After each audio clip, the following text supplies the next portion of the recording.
দুটো তুই রাখ, এগুলো বন্ধক রেখে তুই টাকার জোগাড় কর, আর সেই টাকা দিয়ে তুই কাজে লাগা। এ কি মা, এটা তুমি কি করছো? এটা তো তোমার বিয়ের গয়না। না, এটা আমি নিতে পারবো না। আমি তো বললাম আমি ঠিক ব্যবস্থা করে নেব, তুমি কোনো চিন্তা করো না। আরে মায়ের চোখকে ফাঁকি দেওয়া এত সহজ নয় বোকা, আমি তোর মা হই। তুই যখন ছোট ছিলিস তখন তোর একটা খেলনার জন্য আমি আমার কত শখ বিসর্জন দিয়েছি, আর আজ যখন তুই এত বড় বিপদে পড়েছিস তখন আমি মা হয়ে বসে বসে দেখব? তোর উপর আমার সম্পূর্ণ ভরসা আছে, তুই একদিন সব কিছু ঠিক করে দিবি। আমি জানি তুই এখন কত বড় বিপদে আছিস। এই সময় আমি যদি মা হয়ে তোর পাশে না দাঁড়াই তাহলে আমি কেমন মা হলাম? মা প্লিজ, আমাকে আর অপরাধী করো না। আমি এত বড় ছেলে হয়ে তোমার বিয়ের গয়না নেব, এটা আমি পারবো না। দেখ বাবা, আমার তোর উপর সম্পূর্ণ বিশ্বাস আছে। তোর যখন পরিস্থিতি ঠিক হবে তখন না হয় তুই এই সব গয়না ছাড়িয়ে আনিস। আর যদি তোর এতেও না হয় তাহলে তুই এক কাজ কর, আমার এই কানের জোড়া দুটো নিয়ে যা। না মা, ভাল লাগবে না, প্লিজ আর দিও না। ঠিক আছে বাবু, তাহলে এই চুড়ি দুটো আপাতত তুই রাখ। বাবা, তোমার তো টাকার খুব প্রয়োজন ছিল, তাই আমি আমার জমানো ঘরটা ভেঙে ফেলেছি।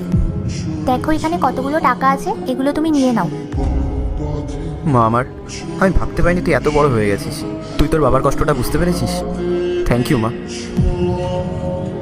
অভি, তুমি আমাকে ক্ষমা করে দাও।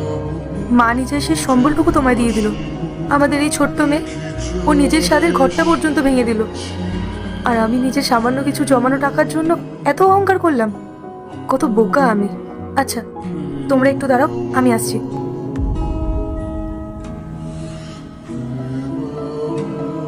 এই নাও অভি, এটা আমার জমানো টাকা, তোমার তো এটার প্রয়োজন ছিল। আরে না পায়েল, এসব আমি নিতে পারবো না, আমি ঠিক ম্যানেজ করে নেব। আর মা, তুমি এই চুড়িগুলো নিয়ে নাও। না বাবা, মা লক্ষ্মী যখন নিজেই তোর ঘরে ধরা দিয়েছে তখন সেটা আর ফিরিয়ে দিতে নেই। বৌমা যখন দিচ্ছে তখন তুই এই টাকাটা নিয়ে নে। লক্ষ্মী মা আমার, তোমার এই ত্যাগের কোনো তুলনা হয় না। থ্যাংক ইউ সো মাচ, তোমাদের সবাইকে অনেক ধন্যবাদ। মা, তুমি আমাকে ক্ষমা করো, আমি তোমার বড় মনটা চিনতে পারিনি।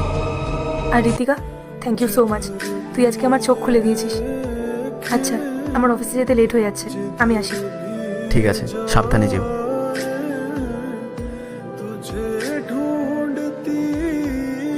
ঋতিকা, শোনা মা আমার, তুমি চিন্তা করো না, তোমার জন্য আজকে আমি একটা বড় লক্ষ্মীর ঘট নিয়ে আসবো, ঠিক আছে? ওকে বাবা, থ্যাংক ইউ।